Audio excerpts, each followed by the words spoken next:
하버드 대학교의 심리학자인 랭거 교수가 호텔에서 청소 일을 하시는 분들을 대상으로 실험을 했습니다. 84명의 건강 상태를 조사해 봤더니 대부분 과체중에 배가 볼록 나오고 혈압도 높았습니다.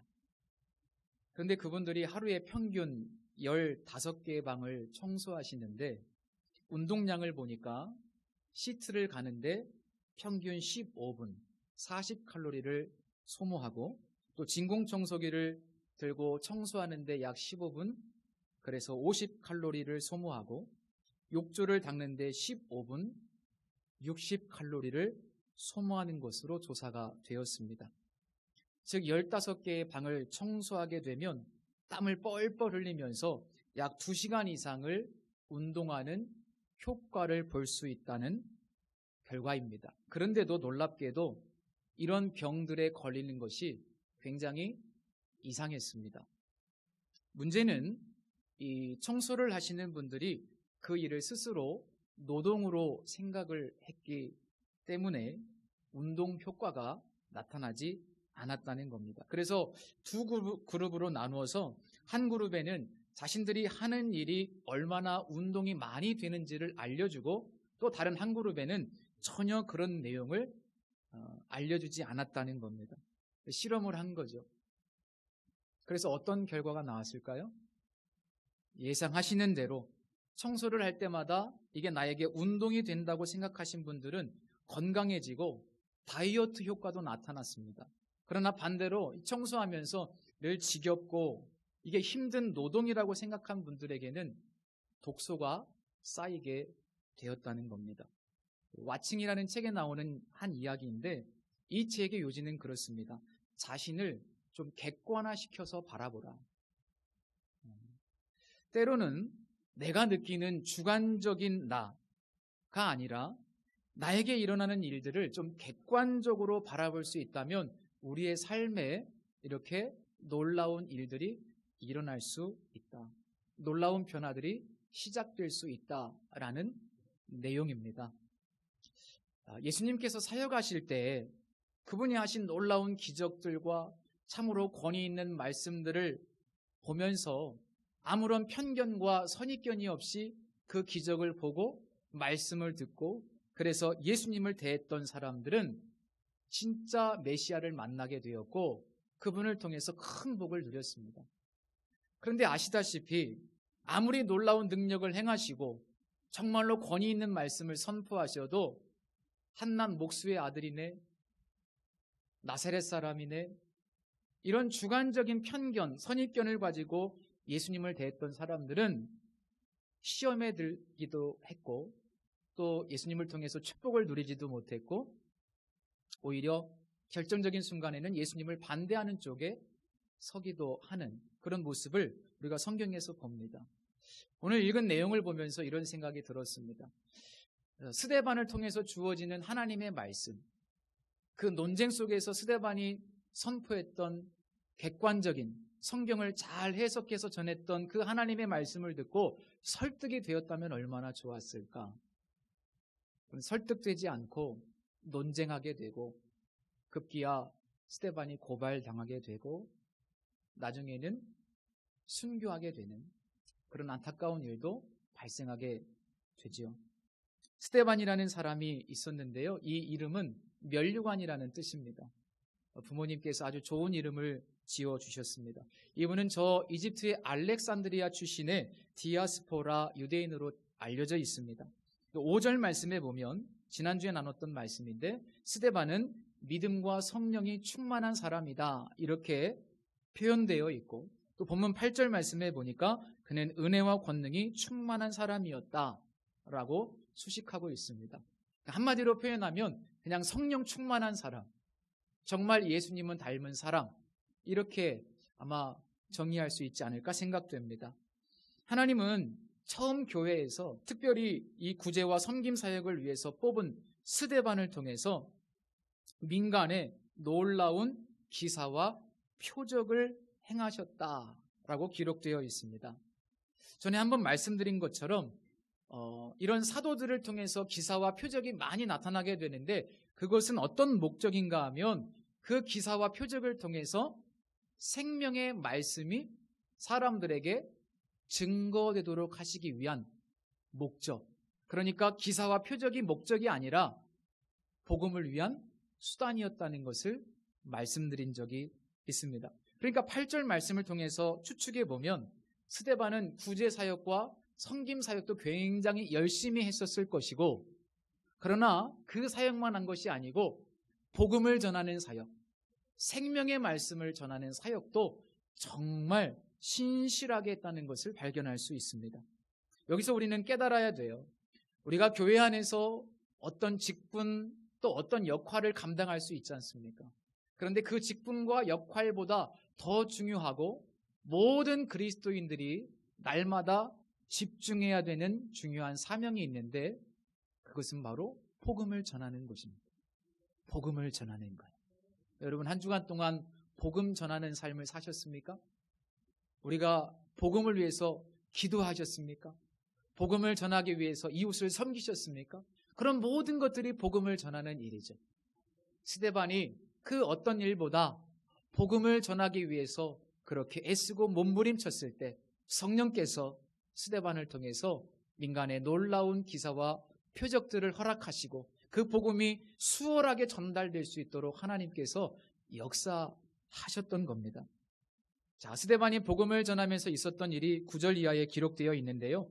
그는 자유민들이 모이는 회당, 옛날에 저 포로로 잡혀갔다가 그 지역에서 자유를 얻게 되어서 다시 유대로 돌아와서 유대교에 입교했던 사람들, 그런 사람들이 모이는 회당인데 여기에는 구레네인, 알렉산드리아인, 또 길리기아와 아시아에서 온 소위 헬라파 유대인들이 주를 이룬 회당에서 열심히 복음을 전했던 것으로 보입니다.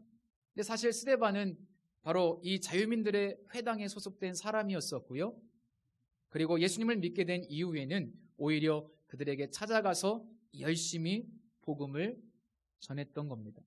특별히 이 사도 바울의 고향으로 알려져 있는 길리기아라는 지명이 나오지 않습니까?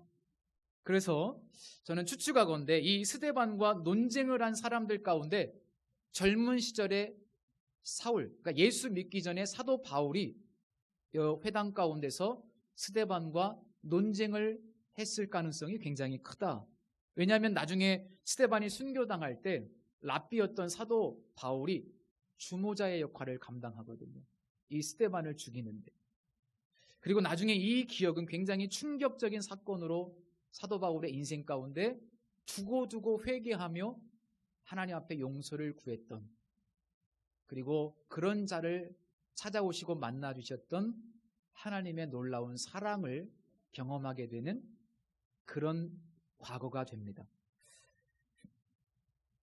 자, 스데반이 복음을 전할 때 거의 대부분 논쟁이 일어났죠.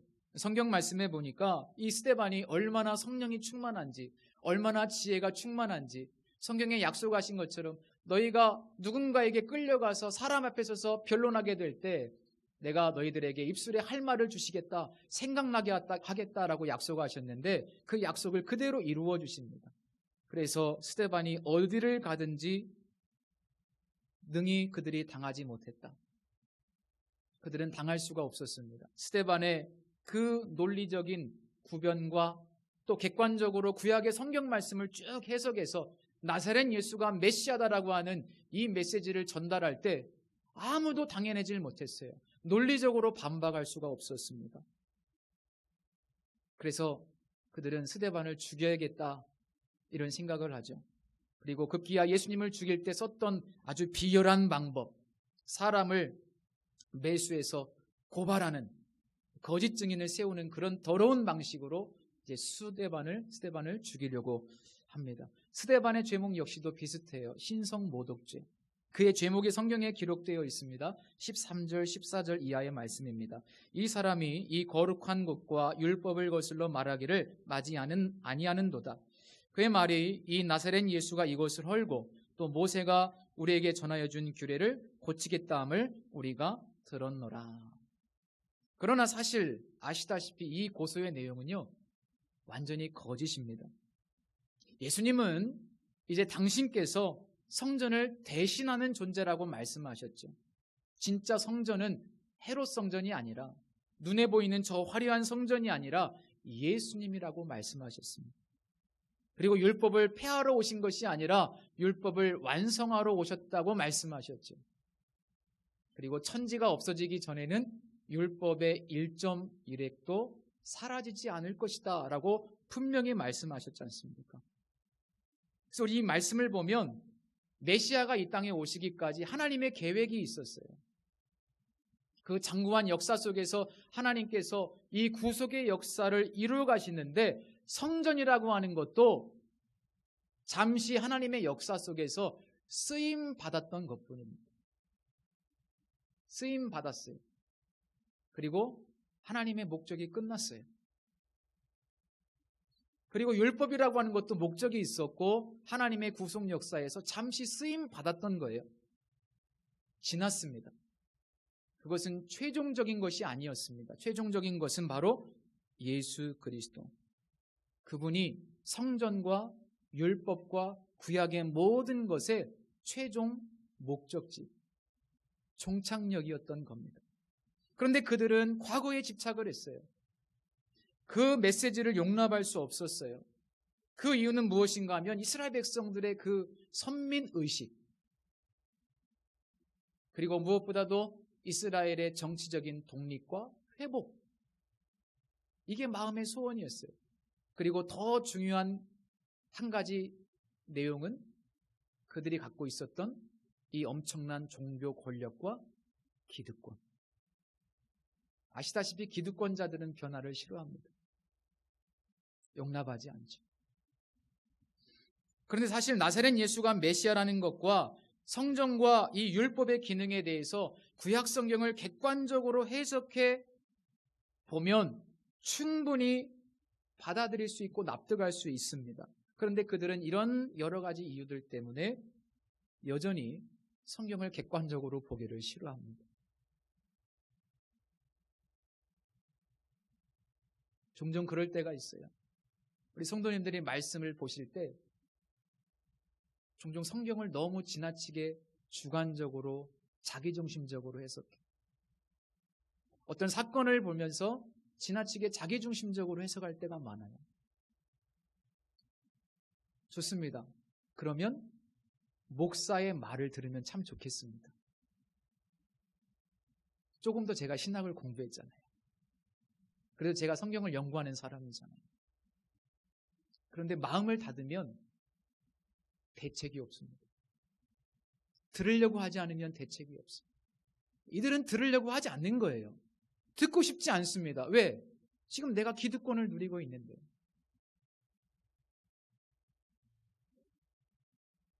사도들은 구약 성경을 가지고 객관적으로 나사렛 예수가 메시아라는 것을 증명하는 방식으로 복음을 전했죠. 스데반도 마찬가지였습니다. 구약 성경 하나 들고 자 봐라. 구약에 예언된 이 예언의 주인공이 누구냐? 나사렛 예수다. 그가 그리스도다. 그리고 훗날 사도 바울도 역시 구약 성경 하나 가지고 그분이 바로 그리스도임을 증거하게 됩니다. 그런데 안타깝게도 그들은 이 객관적인 성경을 받아들이지 않아요. 그것보다 더 중요한 건 그들의 기득권이었어요. 너무나 안타깝죠. 그리고 스데반은 고발을 당해서 유대의 최고 의결기관인 산헤드린 공회 앞에 서게 되었고 거짓 증인들에 의해서 신성모독죄로 고소를 당하고 맙니다. 자, 이제 스데반이 변론할 차례가 되었습니다. 그런데 오늘 본문의 하이트라고 할 수 있는 15절 말씀에 보시면 산헤드린 공회에 앉은 수많은 사람들이 이 스데반의 변론을 듣기 위해서 고개를 들어서 그 얼굴을 보기 시작했을 때 놀랍게도 성경은 그 스데반의 얼굴이 마치 천사의 얼굴과 같았더라라고 말씀하고 있습니다. 자, 우리 이 말씀을 주관적으로 해석하면 우리 예수 믿는 사람들의 얼굴이 천사의 얼굴과 같아야 된다. 나이 40이 넘으면 자기 얼굴에 책임져야 된다. 이런 말 있잖아요. 그죠? 옆 사람 한번 보세요. 천사의 얼굴 같습니까? 호랑이 얼굴 같습니까? 우리 권사님들의 얼굴이 호랑이 같으면 안 돼요. 우리 집사님들의 얼굴이 호랑이 같으면 안 됩니다. 그래서 우리가 이 말씀을 보면서 예수 믿는 사람의 얼굴은 천사의 얼굴과 같아야 된다. 예수님과 연합된 사람의 얼굴은 실제로 천사의 얼굴과 같죠. 잘생기고 못생기고를 떠나서. 틀린 말이 아닙니다. 그런데 이 말씀을 우리가 그렇게 말씀 묵상을 통해서 주관적으로 적용하는 것도 좋아요. 그러나 오늘은 주일 강단이기 때문에 조금 더 객관적으로 이 공회에서 이 스데반의 변론을 듣는 유대 종교 지도자들의 입장에서 한번 이 말씀을 해석해 보면 좋겠습니다. 자, 왜 하필 이 순간에, 우리가 이렇게 질문을 해볼 수 있잖아요. 왜 하필 이 순간에 이제 막 변론을 시작해야 되는 상황인데 왜 스데반의 얼굴이 천사의 얼굴과 같게 되었을까? 하나님께서 왜 이렇게 하셨을까? 그들의 입장에서 이 스데반의 얼굴의 변화는 어떤 의미가 있었을까? 이 현상은 사실 그들에게 매우 인상 깊었던 장면이었고 충격적이기까지 했을 겁니다. 저는 이 장면을 사도 바울이 보았을 거라고 생각하고 훗날 사도 바울의 주치의였던 이 사도행전을 기록한 누가가 이 장면을 기록했다고 믿습니다. 정말 충격적인 장면이었던 겁니다. 왜냐하면 이 장면은 마치 출애굽기 34장에 등장하는 모세의 얼굴을 연상시키기 때문입니다. 출애굽기 34장에 보면 모세가 두 번째 시내산에 올라가죠. 그리고 40일 동안 금식하면서 하나님으로부터 십계명 돌판을 받습니다. 그 돌판 가지고 산에서 내려오는데 성경에 뭐라고 말씀하고 있습니까? 그의 얼굴 피부에 광채가 났다. 이야, 참 부럽습니다. 그렇죠? 자체 발광. 그의 얼굴 피부에 광채가 납니다. 그리고 그 광채로 인해서 사람들은 모세를 바라보기를 두려워했다고 말씀하고 있어요. 오죽했으면 나중에 수건으로 자기 얼굴을 감쌀 정도로 그렇게 빛이 났어요. 이야, 엄청난 사건입니다. 그래서 오늘 본문에서 스데반의 얼굴이 천사의 얼굴과 같다는 것은 마치 출애굽기 34장에 나오는 모세의 얼굴처럼 광채가 났다는 것이고, 그래서 이 내용의 동일성은 구조적으로 그때 상황과 지금 상황이 똑같다는 거예요. 지금 스데반의 상황과 과거 모세의 상황이 같다 이 말입니다. 그럼 어떻게 상황이 비슷한가? 우리가 출애굽기 34장을 한번 읽어보시면 아시겠지만 모세는 하나님께서 주신 십계명 돌판을 금송아지를 만들었던 그 목이 곧은 백성들에게 전해야 되는 상황이었고, 스데반은 지금 공회 앞에서 역시 목이 곧은 이스라엘 백성들에게, 특별히 이스라엘의 종교 지도자들에게 이 하나님의 말씀을 전해야 되는 상황인데 이런 상황이 구조적으로 같은 겁니다. 그러니까 모세도 그렇고 지금 스데반도 그렇고 마치 예언자로 혹은 말씀의 전달자로 백성과 하나님 사이에 서 있는 존재라는 겁니다. 그런데 출애굽기 34장에 보니까요, 모세 얼굴에 광채가 났는데 그 말씀 뒤에 이런 표현이 있습니다. 모세의 얼굴 피부에 광채가 나나 깨닫지 못하였더라. 그러니까 모세는 자기 얼굴에 그런 엄청난 빛이 난다는 것을 알지 못했다는 거죠. 이것은 이 광채가 모세의 어떤 신비한 능력도 아니고 모세의 무슨 의지와는 전혀 무관한 것이었다는 것을 말씀하고 있습니다. 결국 이 광채는 여호와께서 모세에게 은사로 주신 것인데 하나님께서 특별히 어떤 영적인 권위를 부여하시기 위해서 모세의 얼굴에 광채가 나게 한 겁니다. 그렇다면 구체적으로 그 얼굴빛의 광채는 무엇이었을까? 모세의 얼굴빛의 광채가 무엇이었을까요? 모세의 얼굴에 있었던 그 광채는 하나님과 대면에서 발생한 빛입니다. 다시 말하면 하나님의 얼굴빛을 반사한 것이다 라고 신학적으로 볼 수 있습니다. 그렇다면 이것은 어떤 의미가 되냐면 빛나는 모세의 얼굴은 곧 하나님의 얼굴과 같다는 상징성을 가지고 있는 표현인 것이죠. 이것은 굉장히 중요합니다. 왜냐하면 모세가 시내산에서 가져온 십계명과 그 율법이 모세의 말이 아니라 하나님께서 직접 말씀하시는 것이라는 의미이기 때문입니다. 지금 모세가 전하는 게 아니라 하나님이 직접 말씀하신다는 뜻을 가진 겁니다. 그래서 사실 모세는 전달자에 불과한 것이죠. 여러분, 왜 모세의 얼굴에 광채를 허락하셨는지 이해가 되시죠? 모세에게 영적인 권위를 주셔서 모세가 전하는 그 말씀이 권위 있는 하나님의 말씀으로 전달되어야 하기 때문에 이들이 하나님의 말씀을 들어도 타락하고 금송아지 만들고 하나님의 말씀을 또 외면해버리는 목이 곧은 백성인지라 이렇게까지 하나님께서 초강수를 두지 않으면 말씀 안 듣기 때문에, 그래서 하나님께서 모세의 얼굴에 광채를 허락하시면서까지 이거 모세의 말 아니야, 이거 내 말이야, 너희들 이 말 들어야 돼.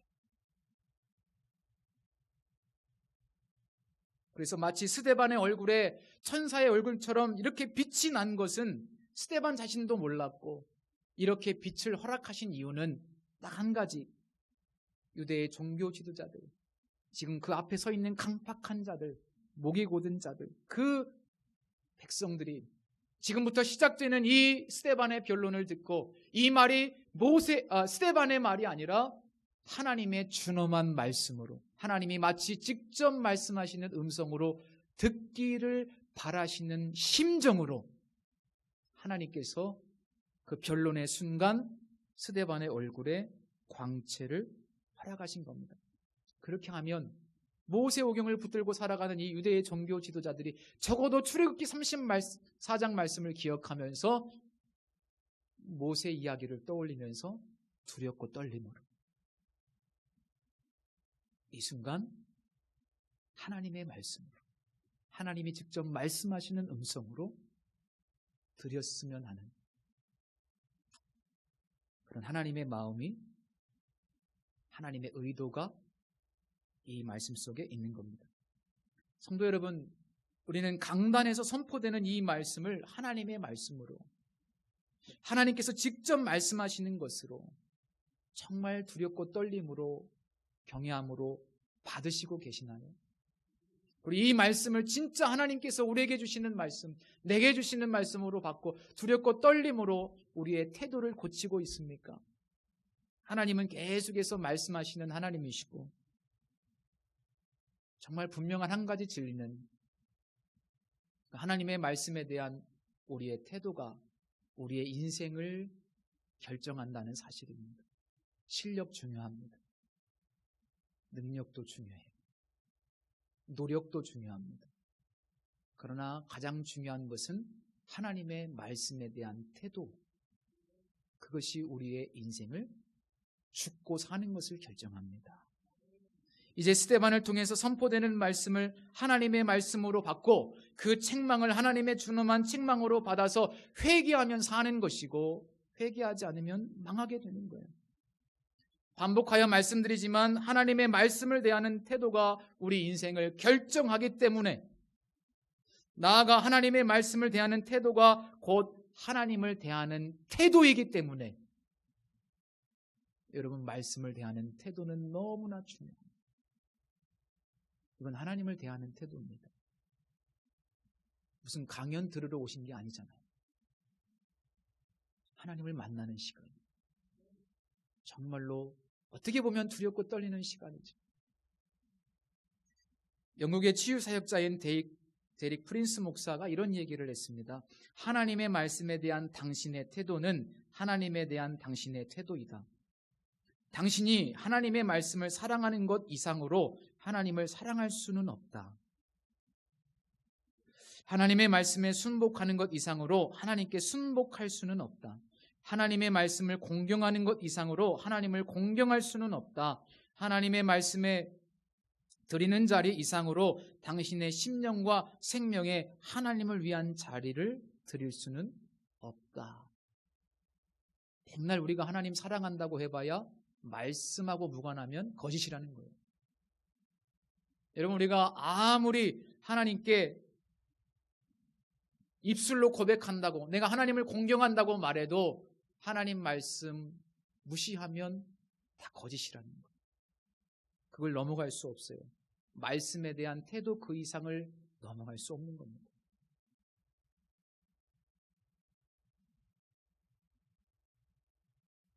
두 번째로 이 15절 말씀을 이제 하나님의 입장에서 말씀드리고 싶습니다. 하나님께서 스데반의 얼굴에 광채를 허락하시면서까지 이렇게까지 하시는 이유는 무엇입니까? 상대적으로 이 말씀을 듣는 사람들은 나쁜 사람들이잖아요. 하나님의 마음은 무엇일까요? 스데반을 위해서 그런 겁니까? 아니죠. 스데반이 전하는 이 말씀을 하나님의 준엄한 말씀으로 듣고 그들이 회개해야 살기 때문에 저는 하나님께서 이 마지막 순간까지 그들에게 기회를 주시고 최선을 다하시는 하나님의 모습을 봅니다. 하나님의 마음은 그들이 비록 목이 곧은 백성이지만 돌이키기를 원하셨던 거예요. 하나님의 마음은 그들이 회개하고 돌아오는 거예요. 여러분, 어떤 사람들이 죄를 짓고 교회를 떠날 수 있습니다. 우리가 꼴 좋다라고 말할 수 있을까요? 아니요. 하나님 아버지의 마음은 회개하고 돌이키는 거예요. 그것이 주님의 마음.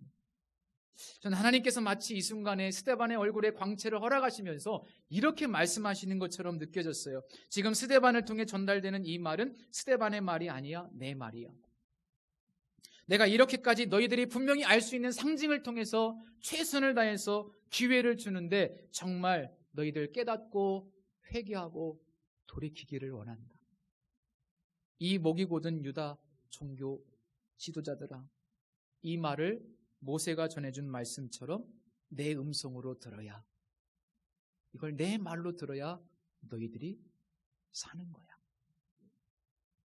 여러분, 주님의 말씀을 주님의 말씀으로 들을 때 삽니다.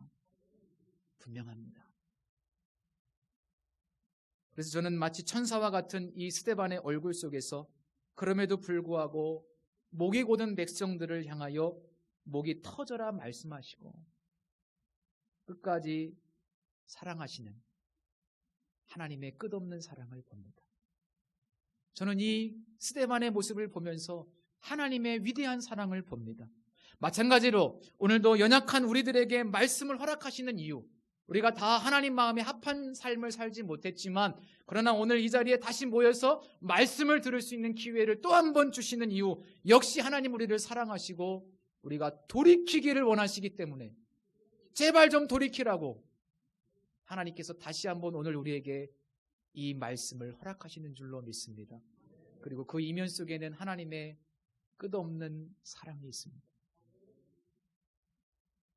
이 끝없는 하나님의 사랑을 스데반의 얼굴을 통해서 확인하시고 또 오늘 잠시 후에 함께 나눌 이 성찬 예식을 통해서 사랑을 확증해 주시고 영원토록 우리를 사랑하시겠다고 약속해 주신 그 주님의 위대한 사랑 앞에 우리가 철저히 굴복하는 인생 되시기를 예수님의 이름으로 축복합니다. 기도하겠습니다. 하나님, 우리가 무엇이건데 이렇게까지 사랑해 주십니까? 주여, 하나님의 심정, 하나님의 마음을 우리가 조금 더 알 수 있도록 도와주시옵소서. 주님과 마음이 통하는 관계가 될 수 있도록 도와주시고 주님의 마음을 알고 내가 여기 있습니다, 나를 보내소서 했던 그 한 선지자처럼 우리도 그 예수 그리스도의 십자가의 복음을 들고 세상에 나갈 수 있도록 축복해 주옵소서. 말씀을 대하는 태도가 보이지 않는 하나님을 대하는 태도임을 깨닫게 하시고 하나님의 말씀을 정말 경외함으로 받을 수 있고 순종하는 말씀대로 살 수 있는 우리 모두가 될 수 있도록 다시 한번 은총을 베풀어 주옵소서. 예수님의 이름으로 기도합니다. 아멘.